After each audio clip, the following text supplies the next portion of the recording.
the first time I've come to an INTAR meeting, and I suppose the first time I've agreed to come to a conference primarily to learn.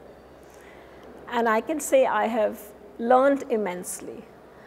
It's as a person who comes from the discipline of law, which largely draws from other disciplines to see how our core concepts should be operationalized. I've got myself lots and lots of food for further work. Well, the CRPD has been ratified, and as far as people with disabilities are concerned, it has become quite the defining discourse. As far as state bodies are concerned, whilst we are mouthing the platitudes, or let's say mouthing the rhetoric of the CRPD, legislatively we are not there. But in some of our judicial decisions, we have been creatively able to use the CRPD to get pro-disability decisions.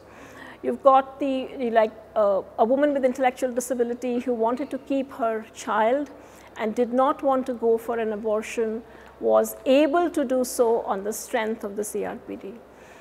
And the if you look at the internal reasoning, it's not great, but basically the rhetoric of the CRPD helped her in a major way to get what she wanted. Similarly, you have other kinds of small, big successes, be it in the realm of accessibility. The Supreme Court has kind of issued notice now to governments asking for that, okay, why are you not having more disability accessible spaces?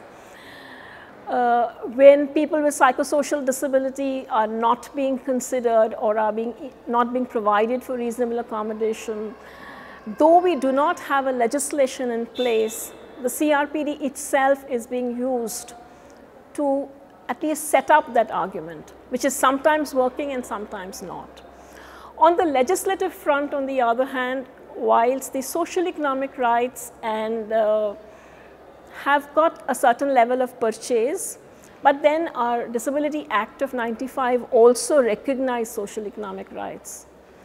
Where the CRPD has not been able to make as much of a move is in civil political rights, and that's the real challenging space. That is what would alter things for especially people with psychosocial and intellectual disabilities, and that's wherein we are confronted with the greatest amount of resistance in the realm for people with psychosocial disabilities from psychiatrists, for people with intellectual disabilities largely from parents' associations.